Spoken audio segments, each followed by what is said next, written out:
It's the world's largest shake table facility, and it can hold buildings weighing up to 2.5 million pounds. The table moves in all 3 directions simultaneously. It's the first wood building of this size that's ever been tested.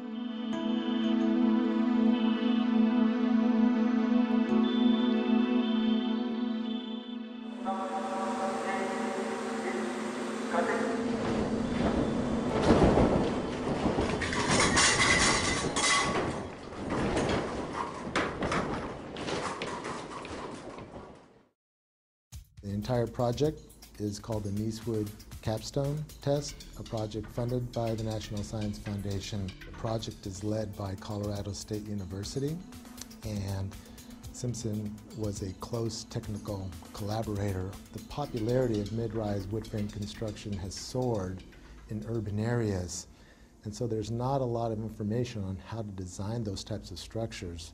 So the information gathered from this testing is going to be absolutely critical.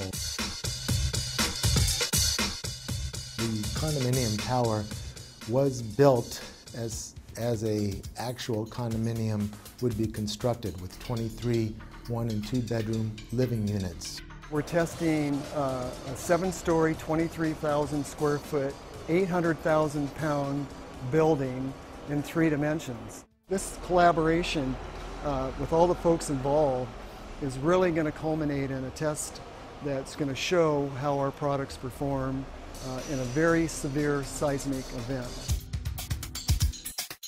The forces of an earthquake on a structure of this size create a lot of secondary forces inside of the building, and the only way to hold those forces together is with connectors such as the ones that Simpson Strong Tie makes and provides.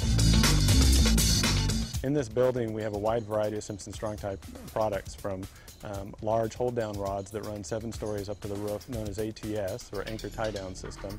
We have a number of shear transfer elements in here, and straps and the floor plates to help tie the floor plates to the shear walls. In short, we're building what we call a complete load path.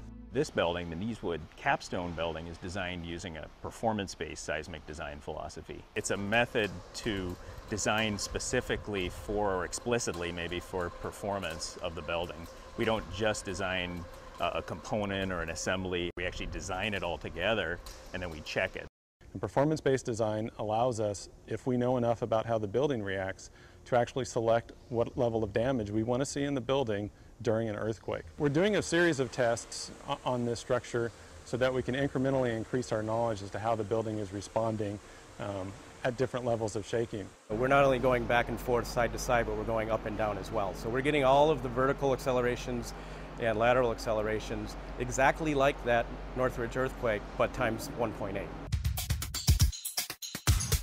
There's approximately 300 sensors in the building, measuring everything from movement to force to acceleration.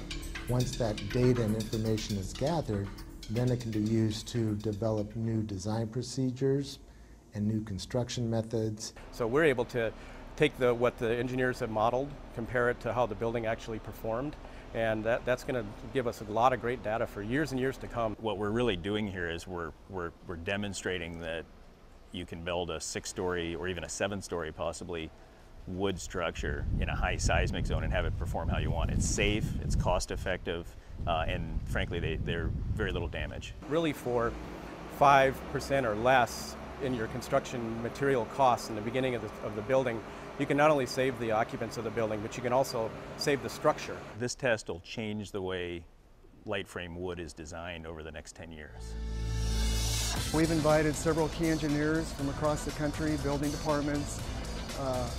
There's folks from all over the world coming to see this. When you see an actual test, the impact that has on you is so significant that it really makes you think twice about what you put down on paper.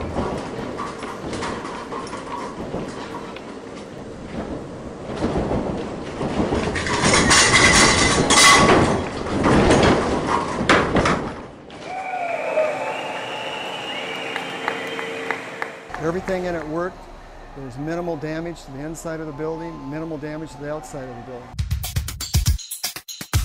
I would say that this testing really does validate the performance-based design concepts developed at the various universities involved in this project. It's phenomenal that we can have a test of this size and magnitude of a building like this and actually get some real test data. Simpson never forgets, and they're always trying to make sure that they're really providing what the structural engineering and construction community needs. And I've always been impressed with taking that extra step to really know the science part of what we do. It's truly unprecedented what they've done today.